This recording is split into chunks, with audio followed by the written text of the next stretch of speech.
Video থেকে যা জানতে পারবেন তা হলো প্রনাউন হিসেবে ইচ এর ব্যবহার, negative agreement, conditional sentence, little and few এর ব্যবহার, এমবেডেড কোয়েশ্চেনের ব্যবহার। অর্থাৎ এই ভিডিওতে আমি এই 5টা গ্রামার সম্পর্কে আপনাদেরকে মোটামুটি ভালোভাবেই বোঝানোর চেষ্টা করেছি। যদি পুরো ভিডিওটা আপনারা দেখেন তাহলে আশা করি এই 5টা গ্রামারে অনেকখানি জানতে পারবেন।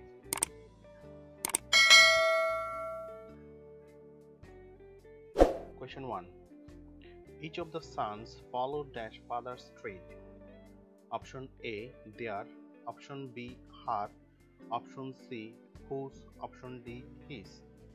এই 4টা অপশনের মধ্যে কোন অপশনটা উত্তর হবে সেটা আপনারা 10 সেকেন্ড চিন্তা করুন। 10 সেকেন্ডের পরে আমি আপনাদেরকে উত্তরটা বলছি।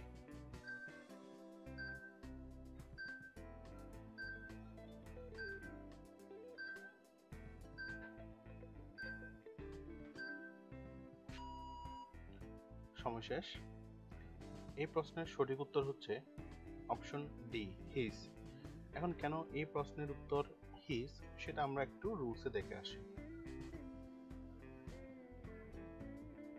রুলস দেখেন, রুলসের মধ্যে লেখা আছে everybody, everyone, anybody, anyone, each, every এর পরিবর্তে কনটেক্সট অনুযায়ী হিজ অথবা হার বসে। তবে সাধারণত হিজ ব্যবহার করা হয়। অর্থাৎ এখানে যেটা বোঝার কথা সেটা হচ্ছে কনটেক্সট অনুযায়ী বলতে each, every, everybody, everyone, anybody, anyone এই শব্দগুলো যদি ম্যাসকুলিন নির্দেশ করে তাহলে হিজ, আর যদি ফেমিনিন নির্দেশ করে তাহলে হচ্ছে হার। আর যদি এই শব্দগুলো দ্বারা যদি কোনোটাই যদি বোঝানো না হয় তাহলে সেক্ষেত্রে আমরা হিজ বসাবো। তাহলে আমরা উদাহরণ দেখে আসি। Everyone should do his or her duty. তাহলে এখানে দেখেন এভরিওয়ান দ্বারা আসলে কাকে বোঝাচ্ছে সেটা কিন্তু ক্লিয়ার না। তাহলে সেহেতু আনসার হবে কি? সেহেতু আনসার হবে এখানে হিজ। পরের উদাহরণ দেখি। I shall help anyone according to his or her need. তাহলে এখানে এনিওয়ান শব্দটা দ্বারা কিন্তু ম্যাসকুলিন নাকি ফেমিনিন কোনটাই কিন্তু বোঝা যায় না। তাহলে সেক্ষেত্রে আমরা উত্তর ধরবো কি? আমরা উত্তর ধরবো এখানে হিজ। আশা করি বুঝতে পারছেন। তাহলে আমরা কোয়েশ্চেনটা আবার একটু দেখি। Each of the sons follow dash father's trade. তাহলে এখানে দেখেন ইচ অফ দ্য সানস, তাহলে এখানে দ্য সানস কিন্তু ম্যাসকুলিন, তাহলে ইচ অবশ্যই ম্যাসকুলিনকে নির্দেশ করতেছে। আর ম্যাসকুলিনকে যখন নির্দেশ করছে তাহলে সেহেতু আমাদের উত্তর হবে হিজ। পরবর্তী কোয়েশ্চেনটা দেখি। Question 2. She can't drive and dash. তাহলে অপশন এ তে can her husband neither, can neither her husband neither can her husband। এই 4টা অপশনের মধ্যে কোন অপশনটা উত্তর হবে সেটা আপনারা 10 সেকেন্ড চিন্তা করুন।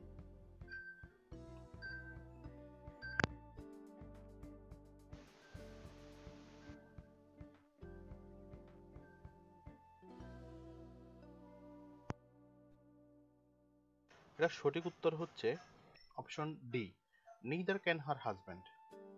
এখন এই প্রশ্নের উত্তর কেন এ, বি, সি নয় সেটা আমরা একটু রুলস দেখার পরে আমরা সেটা অ্যানালাইসিস করব। তাহলে এই কোয়েশ্চেনটা আসলে কোয়েশ্চেন 2টা করা হয়েছে নেগেটিভ এগ্রিমেন্ট থেকে। আর নেগেটিভ এগ্রিমেন্ট বলতে আসলে কি বুঝি সেটা দেখি। নেগেটিভ এগ্রিমেন্ট বলতে আসলে নেগেটিভ স্টেটমেন্ট। অর্থাৎ এখানে যেটা দেখছি সেটা হচ্ছে আমার প্রথম অংশটা থাকবে নেগেটিভ স্টেটমেন্ট, অর্থাৎ সেন্টেন্সটা থাকবে নেগেটিভ, এবং এন্ড দ্বারা পরে যেটা থাকবে সেটা আমাকে কিন্তু এগ্রিমেন্ট হিসেবে করতে হবে। অর্থাৎ আগের স্টেটমেন্টের সাথে মিলকরণ করে আমাদেরকে পরেরটা করতে হবে। তাহলে এখানে দেখেন নেগেটিভ এগ্রিমেন্টে আমরা করার জন্য দুটো অপশন আমরা পাবো। একটা হচ্ছে subject plus negative auxiliary verb plus either, আরেকটা হচ্ছে neither plus positive auxiliary verb plus subject. তাহলে এখানে আমি কিছু বেসিক জিনিস বলে রাখি। আমরা নেগেটিভ এগ্রিমেন্ট করার সময় আমরা ইদার অর নিদার যে কোনো একটা দিয়ে করতে পারি। যদি ইদার যদি আমরা বাক্যে বসাই তাহলে ইদার বসবে বাক্যের শেষে আর নিদার বসবে বাক্যের প্রথমে। যদি বাক্যটা আমরা যদি ইদার দ্বারা যদি করি তাহলে ইদার বসালে আমাদের অক্সিলারিটা করতে হবে নেগেটিভ, আর যদি neither বসাই তাহলে অক্সিলারিটা করতে হবে পজিটিভ, অর্থাৎ এখানে কোনো নেগেটিভ শব্দ বসবে না, কারণ neither নিজেই হচ্ছে একটি নেগেটিভ শব্দ। তাহলে আমরা দেখে আসি, কিছু এক্সাম্পল দেখে আসি, তাহলে আমাদের কাছে জিনিসটা একটু ক্লিয়ার হবে। She doesn't love to eat more and I don't either. তাহলে এখানে দেখেন and এর প্রথম অংশ যেটা, সেটা হচ্ছে she doesn't love to eat more। তাহলে she doesn't love, তাহলে এটা নেগেটিভ, আমাকে অবশ্যই পরেরটা নেগেটিভ করতে হবে। তাহলে নেগেটিভ করতে হলে আমরা দুভাবে করতে পারি, either অথবা neither, কারণ আমি আগেই বললাম either বসালে আমরা এখানে নেগেটিভ করব অক্সিলারিটা, আর neither বসালে আমরা অক্সিলারিটা পজিটিভ করব। তাহলে দেখেন এখানে she doesn't love eat more and neither do I, তাহলে খেয়াল করেন either বসালে আমাদের অক্সিলারিটা নেগেটিভ আর neither বসালে অক্সিলারিটা পজিটিভ। এখানে আরেকটা জিনিস বলে রাখি, নেগেটিভ এগ্রিমেন্টের ক্ষেত্রে সাধারণত অক্সিলারি ভার্বই বসাতে হয়, এখানে কখনোই কিন্তু মেইন ভার্ব বসানো যাবে না। তাহলে আমরা পরের একটা উদাহরণ দেখে আসি। I haven't deposited my form yet and my friend has not either। তাহলে either বসানোর কারণে আমার অক্সিলারিটা নেগেটিভ হচ্ছে। I haven't deposited my form yet and neither has my friend। তার মানে আমার প্রথম অংশটা নেগেটিভ, পরেরটাও আমাকে নেগেটিভ করতে হচ্ছে। তাহলে আমরা কোয়েশ্চনটা একটু অ্যানালাইসিস করি। She can't drive and dash। তাহলে আমরা যদি দেখতেছি সেটা হচ্ছে and এর আগের অংশটা নেগেটিভ, তার মানে আমাকে পরের অংশটা নেগেটিভ করতে হবে। তাহলে আমরা নেগেটিভ করার জন্য আমরা either এবং neither দিয়ে করতে পারি, আর যেহেতু এখানে either নেই সেটা আমরা neither দিয়ে করবো, আর neither বাক্যের শুরুতে বসে, আর বাক্যের শুরুতে বসে সুবিধায় এখানে option A, option B, option C কোনোটাতেই কিন্তু either কিন্তু বাক্যের শুরুতে নেই, তাহলে সেক্ষেত্রে অপশন ডি হচ্ছে উত্তর।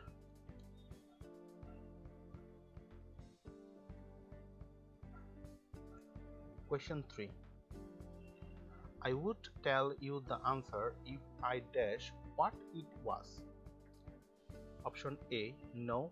Option B, have known. Option C, knew. Option D, had known. তাহলে চারটার মধ্যে কোনটা উত্তর হবে সেটা আপনারা 10 সেকেন্ড চিন্তা করুন, এরপর আমি বলছি।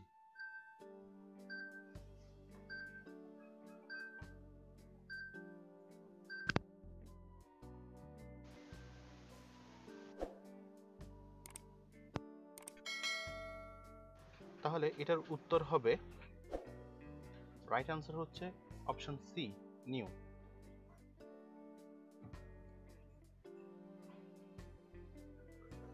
রুলস। ইফ যুক্ত ক্লজটি পাস্ট ইনডেফিনিট হলে প্রিন্সিপাল ক্লজটিও পাস্ট ইনডেফিনিট হয়, অর্থাৎ প্রিন্সিপাল ক্লজটি subject plus would, could, might plus ভার্বের বেস ফর্ম হয়। তার মানে ইফ যুক্ত ক্লজটা যদি পাস্ট ইনডেফিনিট হয় তাহলে পরের অংশে আমার পাস্ট ইনডেফিনিট করতে হবে।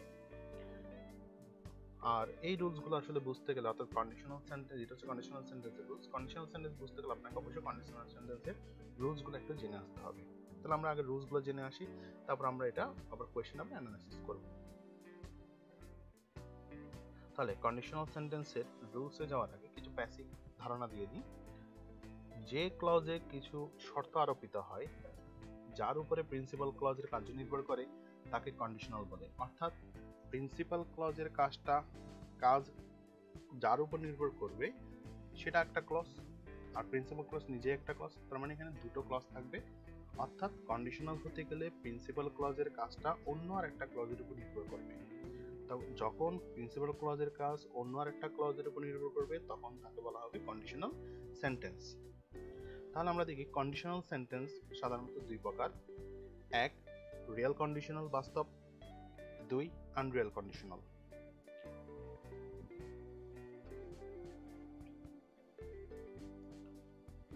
তাহলে রিয়েল কন্ডিশনাল বলতে আসলে কি বুঝি? রিয়েল কন্ডিশনাল হচ্ছে, আমি আগে বেসিকটা বলি, রিয়েল কন্ডিশনাল হচ্ছে যে কাজগুলো আমরা সাধারণত করে থাকি অথবা যে কাজটা আমরা করব, অর্থাৎ যেটা আমরা বর্তমানে করি বা ভবিষ্যতে করব, এই ধরনের ঘটনাগুলোকে বলা হয় রিয়েল কন্ডিশন। অর্থাৎ আমরা একটু আগে দেখলাম যে শর্ত বোঝালে সেখানে আমরা কন্ডিশনাল বসাই। তাহলে আমরা সংজ্ঞাটা পড়ি, যে সকল সেন্টেন্স দ্বারা ফ্যাকচুয়াল ঘটনা নির্ভর, হ্যাবিচুয়াল অভ্যাসগত কাজ প্রকাশ করা হয় তাকে রিয়েল কন্ডিশনাল বলে। তাহলে উদাহরণ দিলে জিনিসটা একটু ক্লিয়ার হবে। If it rains I will not go out. তাহলে দেখেন ইফ যুক্ত ক্লজ, অর্থাৎ if it rains I will not go out। এটা কিন্তু বাস্তবে হয়, বৃষ্টি পড়লে আমরা কিন্তু কি করব না, আমরা বাইরে যাব না, এটা কিন্তু বাস্তবে হয়। পরে দেখি আমরা যে সকল সেন্টেন্স দ্বারা কন্ট্রারি টু ফ্যাক্ট অর্থাৎ বাস্তবতা বিপরীত এবং হাইপোথেটিক্যাল অর্থাৎ কল্পনা নির্ভর কাজ প্রকাশ করা হয় তাকে আনরিয়াল কন্ডিশনাল বলে।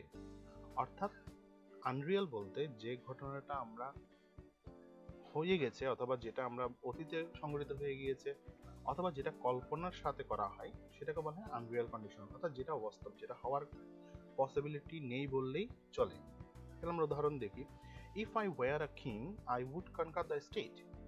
তাহলে এখানে if I were a king এটা কিন্তু অতীতের একটা ঘটনা, অর্থাৎ এটা হতেও পারে নাও হতে পারে, সেটা কোনো ফ্যাক্ট না। ফ্যাক্ট হচ্ছে যখনই আমরা কোনো বাক্যে ওয়ার বসাবো অর্থাৎ কন্ডিশনাল সেন্টেন্সে ওয়ার বসাবো তখন ধরে নিতে হবে যে আমার বাক্যটি কখনোই হওয়া সম্ভব না, অর্থাৎ যেটা আনরিয়ালের মধ্যে পড়ে যাবে। অর্থাৎ পাস্ট টেন্সের কোনো ঘটনা যদি হয় সেটা অবশ্যই কন্ডিশনাল সেন্টেন্সে আমরা সেটাকে আনরিয়াল কন্ডিশনাল হিসেবে বলবো। তাহলে আমরা রুলসগুলো একটু ডিটেলসে পড়ে আসি। প্রত্যেক কন্ডিশনাল সেন্টেন্সে দুটি অংশ রয়েছে, এক ইফ ক্লজ, দুই মেইন ক্লজ বা প্রিন্সিপাল ক্লজ। তাহলে আমরা আগেই জানলাম যে প্রিন্সিপাল ক্লজের কাজটা সাধারণত নির্ভর করবে ইফ ক্লজের উপর। তাহলে সেক্ষেত্রে আমাদের দুটো ক্লজ আমরা আগেই জানলাম, যে একটা হচ্ছে প্রিন্সিপাল ক্লজ বা মেইন ক্লজ আর একটা হচ্ছে ইফ ক্লজ। তাহলে আমরা এখানে দেখি আবার কোনটা ইফ ক্লজ কোনটা প্রিন্সিপাল ক্লজ, এটা আইডেন্টিফাই করাটা কিন্তু অনেকজনের কাছে কিন্তু কঠিন মনে হয়, কিন্তু এটা একদম সহজ একটা পার্ট, যে বুঝলে কিন্তু অনেকজনের সহজ হয়ে যায়। তাহলে আমরা ইফ ক্লজ কোনটাকে বলবো? ইফ ক্লজ বলার জন্য তো যে নামে আমরা ডাকবো তার অবশ্যই শব্দটা থাকবে। তাহলে দেখেন ইফ হি কামস হিয়ার, এই অংশের মধ্যে কিন্তু ইফ আছে। তাহলে ইফ যখন এই অংশের মধ্যে আছে তাহলে এই ক্লজের সাথে আছে, তাহলে সেক্ষেত্রে আমরা এটাকে বলবো ইফ ক্লজ। আর বাকি যেটা থাকবে সেটা হচ্ছে প্রিন্সিপাল ক্লজ। তাহলে I will go with him এটা হচ্ছে প্রিন্সিপাল ক্লজ। তাহলে আমরা এখানে দেখলাম দুটো ক্লজ, একটা হচ্ছে ইফ ক্লজ আর একটা হচ্ছে প্রিন্সিপাল ক্লজ। ইফ ক্লজ হচ্ছে যেটার সাথে যে ক্লজের সাথে ইফ থাকবে সেই ক্লজের নাম হচ্ছে ইফ ক্লজ, আর বাকি অংশটার নাম হচ্ছে প্রিন্সিপাল ক্লজ। এখানে আরেকটা জিনিস বলে রাখি, প্রত্যেকটা কন্ডিশনাল সেন্টেন্স কিন্তু এক একটা কমপ্লেক্স সেন্টেন্স, কারণ আমরা জানি ইফ হচ্ছে সাবঅর্ডিনেট কনজাংশন, আর সাবঅর্ডিনেট কনজাংশন যে ক্লজ তৈরি করে সেটা হচ্ছে সাবঅর্ডিনেট ক্লজ, আর সাবঅর্ডিনেট ক্লজ যে সেন্টেন্সে থাকে তার নাম হচ্ছে কমপ্লেক্স সেন্টেন্স। এটা নিয়ে আমরা আসলে বিস্তারিত পরে কোনো একটা ট্রান্সফরমেশন নিয়ে যখন কোনো একটা ভিডিও করবো তখন সেখানে আমরা ডিটেলসে আমরা বলবো। তাহলে আমরা রুলস অফ কন্ডিশনালে চলে যাই। এখন রুলস অফ কন্ডিশনালে যাওয়ার আগে আমরা জানি কন্ডিশনাল সেন্টেন্স হচ্ছে দুই প্রকার, একটা হচ্ছে রিয়েল আর একটা হচ্ছে আনরিয়েল। তাহলে আমরা প্রথমে দেখে আসি রিয়েলের ক্ষেত্রে রুলসগুলো কি কি হতে পারে। তাহলে রিয়েলের ক্ষেত্রে প্রথম যে রুলস সেটা হচ্ছে if clause and principal clause, অর্থাৎ ইফ ক্লজটা যদি প্রেজেন্ট টেন্স হয় তাহলে প্রিন্সিপাল ক্লজটা অবশ্যই সাবজেক্ট প্লাস উইল প্লাস ভার্বের বেস ফর্ম প্লাস অবজেক্ট হয়। অর্থাৎ ইফ ক্লজটা যদি প্রেজেন্ট টেন্সে থাকে তাহলে আমাকে প্রিন্সিপাল ক্লজটা অবশ্যই ফিউচার ইনডিফিনিট টেন্সে করতে হবে। তাহলে আমাদের এখানে যে রুলস সেটা হচ্ছে ইফ ক্লজটা প্রেজেন্ট টেন্স হলে প্রিন্সিপাল ক্লজটা অবশ্যই ফিউচার ইনডিফিনিট টেন্সে হবে। আর রিয়েল ক্ষেত্রে একটা জিনিস বলে রাখি, রিয়েল ক্ষেত্রে সাধারণত প্রেজেন্ট এবং হচ্ছে ফিউচার টেন্স ইন্ডিকেট করবে, ঠিক আছে? আচ্ছা, if you ask me I will tell you, তাহলে if you ask me I will tell you, তাহলে ইফ যুক্ত ক্লজটা প্রেজেন্ট টেন্স, পরের অংশটা ফিউচার ইনডিফিনিট টেন্স হবে। তাহলে এক্ষেত্রে আমরা একটা নোট দেখে আসি, নোটটা হচ্ছে ফিউচার ইনডিফিনিটের উইলের পরিবর্তে কন্ডিশনাল সেন্টেন্সে ক্যান, মে, মাস্ট ব্যবহৃত হতে পারে। তাহলে আমরা এখানে যেটা উইল দেখলাম সে উইলের পরিবর্তে আমরা কি বসাতে পারি, ক্যান বসাতে পারি, মে বসাতে পারি, মাস্ট ব্যবহার করতে পারি। অর্থাৎ আমরা এখানে উদাহরণটা দেখি, if you ask me I can may অথবা মাস্ট টেল ইউ। তাহলে আমরা ক্যান, মে, মাস্ট এই তিনটা থেকে যে কোনো একটা বসাতে পারি যদি আমাদেরটা যদি ইফ যুক্ত ক্লজটা যদি প্রেজেন্ট টেন্স থাকে। আর যেটাকে আমরা সাধারণত বলি ফার্স্ট কন্ডিশনাল হিসেবে আমরা কিন্তু এটাকে আইডেন্টিফাই করি, অনেকে কিন্তু এভাবেই কিন্তু করি যে এই রুলসটাকে যেটা অনেকে মনে করে সেটা হচ্ছে ফার্স্ট কন্ডিশনাল হিসেবে আমরা মনে করি। আচ্ছা, পরের রুলস যেটা সেটা হচ্ছে রুলস অফ কন্ডিশনালের মধ্যে রিয়েল ক্ষেত্রে পরের যে রুলস সেটা হচ্ছে ইফ যুক্ত ক্লজটি যদি প্রেজেন্ট টেন্স হয়, আগেটার মতোই ইফ যুক্ত ক্লজটা যদি প্রেজেন্ট টেন্স হয় তাহলে প্রিন্সিপাল ক্লজটা আমরা আগের রুলসে দেখছিলাম যে ফিউচার ইনডিফিনিট হয়, কিন্তু এখানে যেটা বললো সেটা হচ্ছে ইফ যুক্ত ক্লজটা প্রেজেন্ট টেন্স হলে প্রিন্সিপাল ক্লজটি সাবজেক্ট প্লাস ভার্বের প্রেজেন্ট ফর্ম অর্থাৎ তাও প্রেজেন্ট ইনডিফিনিট টেন্সে হয়। তাহলে সাবজেক্ট প্লাস ভার্বের প্রেজেন্ট ফর্ম প্লাস অবজেক্ট হয়। আমরা উদাহরণটা দেখি, if she wires a sari she looks beautiful. তাহলে দেখেন এখানে ইফ যুক্ত ক্লজটা প্রেজেন্ট টেন্স অর্থাৎ প্রেজেন্ট ইনডেফিনিট টেন্স, আমাদের পরের অর্থাৎ মেইন ক্লজ বা প্রিন্সিপাল ক্লজটা কিন্তু প্রেজেন্ট ইনডেফিনিট টেন্স। তাহলে ইফ ক্লজটা প্রেজেন্ট ইনডেফিনিট টেন্স হলে প্রিন্সিপাল ক্লজটা প্রেজেন্ট ইনডেফিনিট টেন্স হতে পারে। তাহলে যেটাকে আমরা বলি আসলে জিরো কন্ডিশনাল। আচ্ছা, রুলস অফ কন্ডিশনালের পরের রুলসগুলো হচ্ছে আনরিয়েলের ক্ষেত্রে আমরা যে রুলসগুলো বসাবো। তাহলে আমাদের রিয়েলের ক্ষেত্রে আমরা রুলস পেলাম হচ্ছে 3টা, আর আনরিয়েলের ক্ষেত্রে আমরা এরকম কিছু রুলস পাবো। তাহলে প্রথম রুলস হচ্ছে ইফ ক্লজটি পাস্ট টেন্স হলে প্রিন্সিপাল ক্লজটি subject plus would could might plus ভার্বের বেস ফর্ম হয়। অর্থাৎ ইফ যুক্ত ক্লজটা পাস্ট ইনডেফিনিট টেন্স, পরের অংশে অর্থাৎ প্রিন্সিপাল ক্লজটা পাস্ট ইনডেফিনিট হবে। তাহলে এখানে খেয়াল করেন উড কুড মাইট প্লাস ভার্বের বেস ফর্ম, তার মানে এটা কিন্তু পাস্ট ইনডেফিনিটিভ তৈরি করে। তাহলে উদাহরণ দেখি, if you told me I would help you. তাহলে ইফ ইউ টোল্ড মি এটা হচ্ছে past indefinite, I would help you এটাও কিন্তু পাস্ট ইনডেফিনিট। তাহলে এবার দেখি আমরা ইফ ক্লজ এবং হচ্ছে প্রিন্সিপাল ক্লজ, যদি ইফ ক্লজটা যদি পাস্ট পারফেক্ট হয়, প্রিন্সিপাল ক্লজে subject plus would could might plus have plus ভার্বের পাস্ট পার্টিসিপল ফর্ম হয়। তাহলে আমরা এটা যেখানে সহজ ভাষায় যেটা বলবো, ইফ যুক্ত ক্লজটা পাস্ট পারফেক্ট হলে প্রিন্সিপাল ক্লজটিও পাস্ট পারফেক্ট হবে। এখন অনেকে বলবেন এখানে পাস্ট পারফেক্টের রুলস কই? এখন পাস্ট পারফেক্টের রুলস মানে হচ্ছে উড কুড মাইট অর্থাৎ modal auxiliary plus have plus ভার্বের পাস্ট পার্টিসিপল ফর্ম কে বলা হয় মডেল প্লাস পারফেক্টিভ, অর্থাৎ যেটা এক প্রকারের পাস্ট পারফেক্ট টেন্সের রুলস। তাহলে subject plus would could might plus have plus ভার্বের পাস্ট পার্টিসিপল ফর্ম। তাহলে আমরা উদাহরণ দেখি, if you had started earlier you would have caught the train. তাহলে এখানে দেখেন if you had started earlier, তাহলে এই অংশটা হচ্ছে পাস্ট পারফেক্ট, আর পরে যেটা প্রিন্সিপাল ক্লজ সেখানে দেখেন you would have caught the train, এখানেও কিন্তু পাস্ট পারফেক্ট ব্যবহৃত হয়েছে। তাহলে আমরা দুটো রুলস মধ্যে একটা কমন জিনিস আমরা দেখি। কমন বলতে আসলে দুটো রুলস আসলে ব্যতিক্রমটা কোন জায়গায় হচ্ছে। আমরা প্রথম রুলসে দেখলাম ইফ যুক্ত ক্লজটা পাস্ট টেন্স হলে পরের অংশে subject plus would could might plus ভার্বের বেস ফর্ম হয়। তাহলে দেখেন এখানে উড কুড মাইট জিনিসটা কিন্তু কমন। তাহলে আমরা পাস্ট ইনডেফিনিট ইফ যুক্ত ক্লজ যদি পাস্ট টেন্স হয়, তাহলে অর্থাৎ পাস্ট টেন্স মানে পাস্ট ইনডেফিনিট হলে পরের অংশে উড কুড মাইট প্লাস ভার্বের বেস ফর্ম। আর যদি প্রথম অংশ ইফ ক্লজটা যদি পাস্ট পারফেক্ট হয়, তাহলে আমরা এখানে পারফেক্ট হিসেবে শুধুমাত্র একটা হ্যাভ ব্যবহার করব আর ভার্বের পাস্ট পার্টিসিপল ফর্ম করব। অর্থাৎ এই দুটো জিনিস মাথায় রাখবেন, past indefinite past perfect past perfect. পরের উদাহরণ যদি দেখি, তাহলে আমরা দেখব আনরিয়েলের ক্ষেত্রে আর বাকি রুলসগুলো দেখি। ইফ ক্লজে হ্যাড ইফ এর স্থানে বসলে প্রিন্সিপাল ক্লজে subject plus would could might plus have plus ভার্বের পাস্ট পার্টিসিপল ফর্ম হয়। তাহলে আমরা একটু আগে যেটাতে পারফেক্টের যে রুলস দেখলাম একই রুলস। তাহলে হ্যাড ইফ এর স্থানে বসলে, তাহলে হ্যাড যদি ইফ এর স্থানে বসলে মানে হচ্ছে ইফ এর স্থানে যদি আমরা যদি হ্যাডকে যদি বাক্যের শুরুতে নিয়ে আসি, তাহলে আমাদের একই রুলস তা পারফেক্ট হবে। সেম যদি ইফ ক্লজটা পারফেক্ট হয়, তাহলে আমার প্রিন্সিপাল ক্লজটা আমাকে পারফেক্ট করতে হবে। তাহলে হ্যাড ইউ স্টার্টেড আর্লিয়ার, একটু আগে যেটা দেখলাম সেটা হচ্ছে if you had started earlier ছিল, এখন জাস্ট আমরা ইফ এর স্থানে আমরা হ্যাডটাকে আগে নিয়ে আসলাম। তাহলে had you started earlier you would have caught the train, principal ক্লজটা আগের রুলসের উদাহরণের মতোই আছে। তাহলে আমরা এখানে যেটা করলাম সেটা হচ্ছে জাস্ট ইফ এর স্থানে আমরা হ্যাডটাকে নিয়ে আসলাম শুরুতে। আর পরবর্তী যে রুলস অর্থাৎ সর্বশেষ রুল কন্ডিশনালে, সেটা হচ্ছে বিভার্ব আকারে যদি ওয়্যার হয়, তাহলে ইফ ক্লজে যদি বিভার্ব আকারে যদি ওয়্যার থাকে, তাহলে আমরা সেখানে প্রিন্সিপাল ক্লজে subject plus would could might plus ভার্বের বেস ফর্ম করব। তাহলে আমরা এখানে যদি দেখি বিভার্ব আকারে ওয়্যার হচ্ছে পাস্ট ইনডেফিনিট টেন্সের অর্থাৎ পাস্ট ফর্ম, ভার্বের পাস্ট ফর্ম হচ্ছে ওয়্যার, অর্থাৎ বিভার্বের পাস্ট ফর্ম হচ্ছে ওয়্যার, সেক্ষেত্রে অর্থাৎ পাস্ট ফর্ম মানে হচ্ছে পাস্ট ইনডেফিনিট টেন্সের মধ্যে বসলো।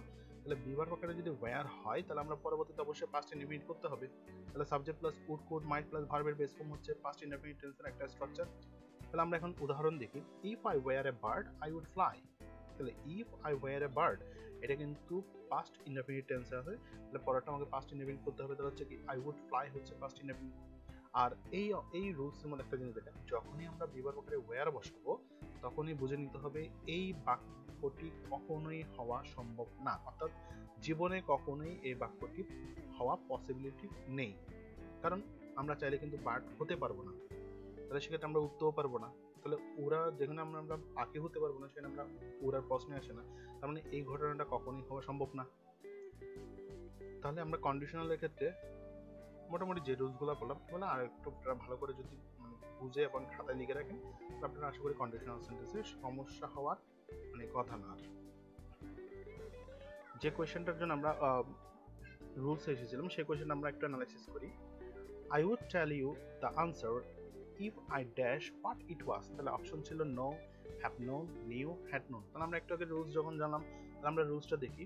এখানে কিন্তু ক্লজগুলো কিন্তু আগে পরে চলে গেল। তাহলে আগে পরে মানে হচ্ছে ইফ যুক্ত ক্লজটা পরে আর প্রিন্সিপাল ক্লজটা আগে আগে নিয়ে আসলাম। তাহলে I would tell you, তাহলে I would tell you হচ্ছে পাস্ট ইনডেফিনিট টেন্স, তার মানে অবশ্যই আমাকে ইফ যুক্ত ক্লজটা পাস্ট ইনডেফিনিট করতে হবে। তাহলে অপশনের মধ্যে আমরা শুধুমাত্র পাস্ট ইনডেফিনিট হিসেবে আমরা কিন্তু সি অপশনটাই পাই, অর্থাৎ যেখানে শুধুমাত্র পাস্ট ইনডেফিনিট হিসেবে আমরা নিউ শব্দটাকে পাচ্ছি। তাহলে সঠিক উত্তর হচ্ছে সি, নিউ। তাহলে আমরা কোয়েশ্চেন 4 এ যাই। I have got dash friends so I am not lonely।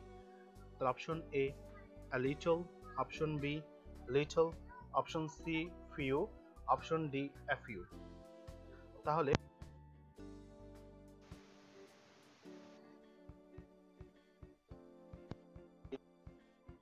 বলুন, 10 সেকেন্ড পর আমি উত্তর বলছি।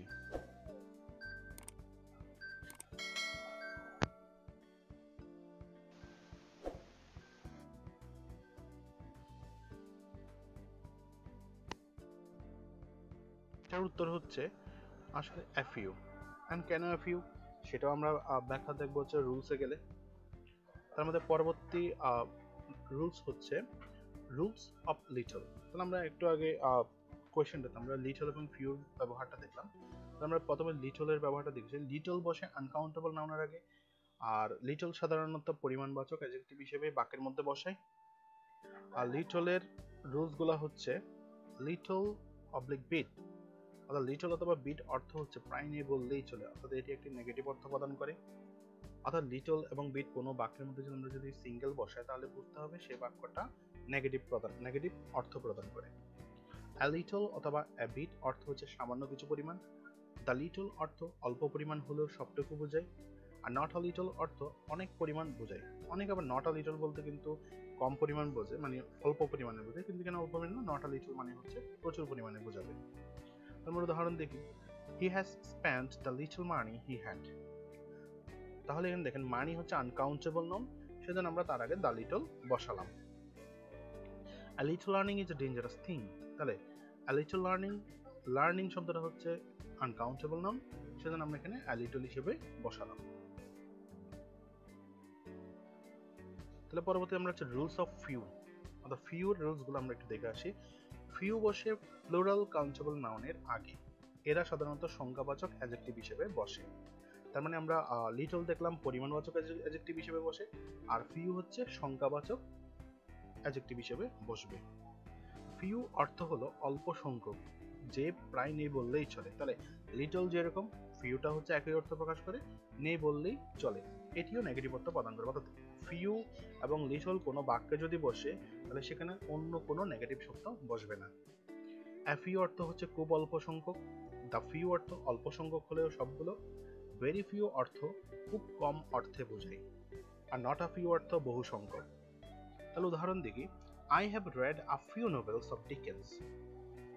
তাহলে নোবেলস হচ্ছে প্লুরাল কাউন্টেবল নাউন, সেজন্য আমরা কিন্তু এখানে a few বসাতে হচ্ছে, কারণ আমরা এখানে প্লুরাল কাউন্টেবল নাউনের আগে আমাদেরকে ফিউ বসাতে হয়। আর ফিউ সাধারণত আপনার এখানে যেটা বোঝাচ্ছে সেটা হচ্ছে ফিউ হচ্ছে নেগেটিভ, তাহলে এখানে ফিউ বসবে না, কারণ এখানে হচ্ছে a few বসবে, কারণ হচ্ছে a few হচ্ছে খুব অল্প সংখ্যক। তার মানে আমি ডিকেন্সের খুব অল্প সংখ্যক নভেল পড়েছি।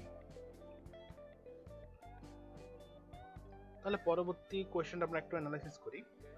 I have got dash friends so I am not lonely। এখন পরের অংশটা যদি না থাকতো, I have got dash friends না থাকলে তখন অপশন আমরা অনেক যত few বা a few বলতে পারতাম, কিন্তু এখানে কিন্তু পরের যেটা আছে so I am not lonely, তাহলে এই বাক্যটার জন্য এই ক্লজটার জন্য কিন্তু আমরা এখানে কিন্তু উত্তর কিন্তু ফিক্সড হয়ে গেল। সেটা হচ্ছে আমরা প্রথমে দেখলাম, প্রথমে দেখি সেটা হচ্ছে ফ্রেন্ডস হচ্ছে প্লুরাল কাউন্টেবল নাউন, সো এখানে লিটল এবং হচ্ছে a little অপশন সবার আগেই বাদ। তাহলে সেক্ষেত্রে আমাদেরকে সি অর ডি যে কোনো অপশন, দুইটা অপশন থেকে যে কোনো একটা অপশন হবে। তাহলে আমরা এখানে দেখি ফিউ বলতে আমরা জানি নেগেটিভ, তাহলে এখানে নেগেটিভ হবে না, ফিউ হবে না, কারণ ফিউ যদি বসে তাহলে আমাদের অবশ্যই পরের ক্লজটা যেটা বলা আছে, so I am not lonely, তাহলে আমি একাকী না, তার মানে একাকী না মানে হচ্ছে কি আমার অবশ্যই অনেক মানে কিছু ফ্রেন্ড আছে, তাহলে আমার যখন কিছু ফ্রেন্ড আছে, আমি যখন একাকী না আমার কিছু ফ্রেন্ড আছে, তাহলে সেটা আমাকে অপশন সি হবে, তাহলে আমার উত্তর হচ্ছে অপশন ডি। আশা করি বুঝতে পারলাম। আমরা পরবর্তী কোয়েশ্চেনে যাই। পরবর্তী কোয়েশ্চেন হচ্ছে can you tell me when dash, and option A does the train leave, option B leaves the train, option C the train leaves, option D will the train have left। চারটা অপশনের মধ্যে কোন অপশনটা উত্তর হবে সেটা আপনারা 10 সেকেন্ড চিন্তা করুন।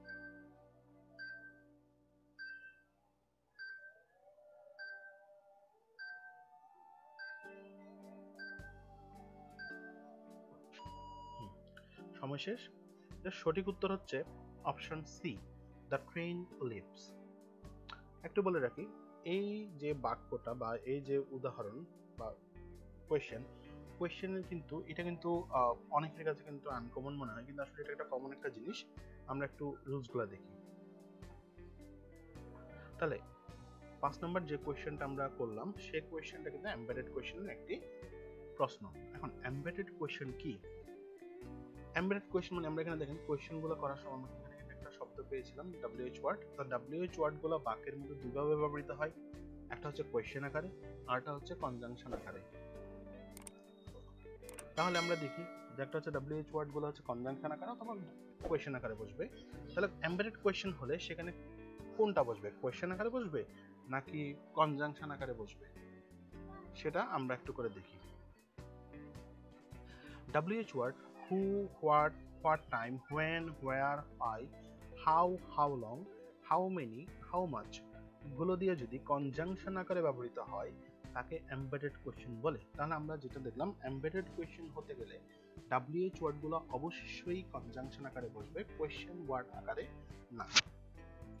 তাহলে আমরা দেখি এমবেডেড কোয়েশ্চেনের রুলসগুলো দেখি। প্রথম হচ্ছে এমবেডেড কোয়েশ্চেন গঠন করার সময় WH ওয়ার্ড এর পরে প্রথমে সাবজেক্ট বসে। তাহলে আমরা কোয়েশ্চেনে একটু যেটা দেখি WH ওয়ার্ডগুলোর পরে সাধারণত আমরা অক্সিলারি বসাই, কিন্তু এখানে কিন্তু এমবেডেড কোয়েশ্চেন যখন হবে অথবা কনজাংশন আকারে যখন বসবে তখন সেখানে কিন্তু আমাদের অবশ্যই কোয়েশ্চেন ওয়ার্ডগুলোর অর্থাৎ WH ওয়ার্ডগুলোর পর আমাকে সাবজেক্ট নিয়ে আসতে হবে, কখনোই অক্সিলারি বা মেইন ভার্ব কখনোই বসবে না যদি এমবেডেড কোয়েশ্চেন হিসেবে যদি আমরা WH ওয়ার্ডগুলোকে যদি বসাই। শুধু একটা ব্যতিক্রম আছে, ব্যতিক্রম আমরা একটু পরে জানবো।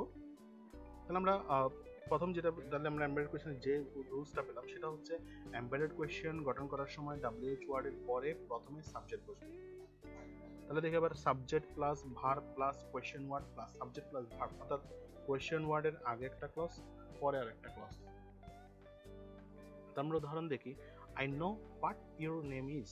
তাহলে I know what your name is, তাহলে সচরাচর আমরা যেটা বলতে আসলে অভ্যস্ত সেটা হচ্ছে I know what is your name, কিন্তু মাথায় রাখবেন যখনই আমি WH ওয়ার্ডটাকে বাক্যের মধ্যখানে বসাবো তখন সেটা অবশ্যই কনজাংশন আকারে বসাচ্ছি, আর কনজাংশন আকারে বসালে সেখানে অবশ্যই প্রথমে আমাকে সাবজেক্ট নিয়ে আসতে হবে। তাহলে এই বাক্যের মধ্যে দেখেন আমরা I know what your name, your name হচ্ছে এখানে সাবজেক্ট আর ভার্ব হচ্ছে ইজ। তাহলে কখনোই আমরা বলতে পারবো না এমবেডেড কোয়েশ্চেনে কখনোই বলতে পারবো না যে হোয়াট ইজ ইউর নেম, এটা কখনোই বলা যাবে না। পরবর্তী রুলস দেখি। সাধারণত এমবেডেড কোয়েশ্চেনের শেষে ফুল স্টপ বসে, যদিও এটা কোয়েশ্চেন এক প্রকারের কিন্তু সেখানে কিন্তু আমরা সাধারণত ফুল স্টপই বসাবো। তবে হু দিয়ে এমবেডেড কোয়েশ্চেন গঠিত হলে বাক্যের শেষে নোট অফ ইন্টারোগেশন বসে এবং এখানে ভার্ব সাবজেক্টের আগে বসে। তাহলে একটা ব্যতিক্রম বলছিলাম, সেই ব্যতিক্রমটা হচ্ছে WH ওয়ার্ড আকারে যদি হু দিয়ে যদি আমরা যদি এমবেডেড কোয়েশ্চেন করি সেক্ষেত্রে শুধুমাত্র অক্সিলারি ভার্ব বলেন বা ভার্ব বলেন সেটা কিন্তু সাবজেক্টের আগে আসবে, অর্থাৎ সেটা নর্মাল কোয়েশ্চেন প্যাটার্ন ফলো করবে। যদি হু দিয়ে যদি এমবেডেড কোয়েশ্চেন করি তাহলে আমরা হু দিয়ে এমবেডেড কোয়েশ্চেন করলে সেটা রুলসটা হচ্ছে সাবজেক্ট প্লাস ভার্ব, এটা আগেরটার মতোই আছে। তাহলে WH ওয়ার্ড হিসেবে হু বসালে আমাকে ভার্বটা সাবজেক্টের আগে নিয়ে আসতে হবে। আর এখানে একটা জিনিস মাথায় রাখবেন এমবেডেড কোয়েশ্চেনের শেষে যদিও বা ফুল স্টপ বসে কিন্তু হু দিয়ে করলে সেখানে আমাকে প্রশ্নবোধক চিহ্ন শেষে বসাতে হবে। আমরা উদাহরণটা দেখি I know who is your mother. তাহলে আই নো হু যখন বসালাম তাহলে আমাকে অক্সিলারিটা অবশ্যই অক্সিলারি বা ভার্বটা আমাকে অবশ্যই সাবজেক্টের আগে আনতে হবে, সেজন্য আমরা বসালাম হচ্ছে কি হু ইজ ইউর মাদার। তাহলে আপনি এখানে বলতে পারবেন না, হু দিয়ে যদি এমবেডেড কোয়েশ্চেন করেন সেখানে কিন্তু আপনি বলতে পারবেন না যে I know who your mother is, এটা কিন্তু বলা যাবে না, কারণ হু থাকলে সেটা অক্সিলারি বা মেইন ভার্বটা আগে চলে আসে সাবজেক্টের আগে। আমরা পরবর্তী রুলস দেখি এমবেডেড কোয়েশ্চেন, সেটা হচ্ছে অক্সিলারি ভার্ব দিয়ে যদি এমবেডেড কোয়েশ্চেন শুরু হয় তাহলে বাক্যের শেষে প্রশ্নবোধক চিহ্ন বসে। তাহলে আমরা এখানে দুটো জিনিস পেলাম, একটা হচ্ছে তাহলে অক্সিলারি ভার্ব দিয়ে এমবেডেড কোয়েশ্চেন শুরু হলে বাক্যের শেষে প্রশ্নবোধক চিহ্ন বসে। তাহলে আমরা এখানে দুটো জায়গায় পেলাম, একটা হচ্ছে হু দিয়ে হলে প্রশ্নবোধক চিহ্ন বসাবো, আর একটা হচ্ছে অক্সিলারি ভার্ব দিয়ে শুরু হলে আমরা প্রশ্নবোধক চিহ্ন বসাবো। তাহলে auxiliary verb plus subject plus verb plus question word plus subject plus verb, অর্থাৎ অক্সিলারি ভার্ব দিয়ে শুরু হলে আমরা এমবেডেড কোয়েশ্চেন হিসেবে যদি অক্সিলারি ভার্ব দিয়ে শুরু হয় তাহলে সেখানে আমরা সবার শেষে প্রশ্নবোধক চিহ্ন বসাবো। এটাই শুধু মাথায় রাখবেন, বাকি নিয়মটা আগের নিয়মের মতোই হবে। তাহলে আমরা উদাহরণ দেখি, do you know where he lives. তাহলে এখানে খেয়াল করেন, ডু ইউ নো হোয়ারটাও এমবেডেড কোয়েশ্চেন হিসেবে বসলো, সেক্ষেত্রে আমাকে হি সাবজেক্ট এবং হচ্ছে ভার্বটা পরে আনতে হবে। তাহলে সাবজেক্ট প্লাস ভার্ব আমরা ওই আগের রুলসেই আমরা করব। তাহলে এখানে কখনোই বলা যাবে না do you know where does he live, এই বাক্যটা কিন্তু বলা যাবে না। আর একটাও জিনিস বলে রাখি, এই বাক্যটা কিন্তু অনেক সময় কিন্তু কারেকশনে দিয়ে দেয়। তাহলে ওখানে একটা অপশন থাকবে এরকম, do you know where does he live. তাহলে অনেকে কিন্তু এটা কিন্তু অপশন এটাকে কিন্তু আনসার হিসেবে ধরে, কিন্তু মাথায় রাখবেন হোয়ারটা এখানে এমবেডেড কোয়েশ্চেন হিসেবে বসলো বিদায় এখানে কিন্তু আপনি কিন্তু কখনোই অক্সিলারিটা কিন্তু সাবজেক্ট আকারে সাবজেক্ট আগে আনতে পারবেন না। তাহলে সেক্ষেত্রে আমাদের লিখতে হবে do you know where he lives, এটাই কিন্তু কারেক্ট। তাহলে আমরা কোশ্চেনটা একটা অ্যানালাইসিস করি, can you tell me when dash. তাহলে আমরা দেখলাম ক্যান অর্থাৎ অক্সিলারি দিয়ে শুরু হয়েছে, সেজন্য প্রশ্নবোধক চিহ্ন বসলো শেষে। আর এখানে হোয়েন যখন আছে তার মানে আমাকে অবশ্যই হোয়েনের পরে সাবজেক্ট আনতে হবে, তারপর ভার্ব আনতে হবে। তাহলে অপশন এ তে ডাস চলে আসলো আগে, তাহলে সেটা অপশন বাদ। অপশন বি তে ভার্ব চলে আসলো সাবজেক্টের আগে, সেটাও বাদ। অপশন সি তে subject plus verb, the train leaves, option C তে পাওয়া যায়। আর অপশন ডি তে উইল চলে আসলো, তাহলে অপশন ডি হবে। তাহলে আমরা শুধুমাত্র চারটা অপশনের মধ্যে আমরা অপশন সি তে কিন্তু কারেক্ট আনসারটা পাই।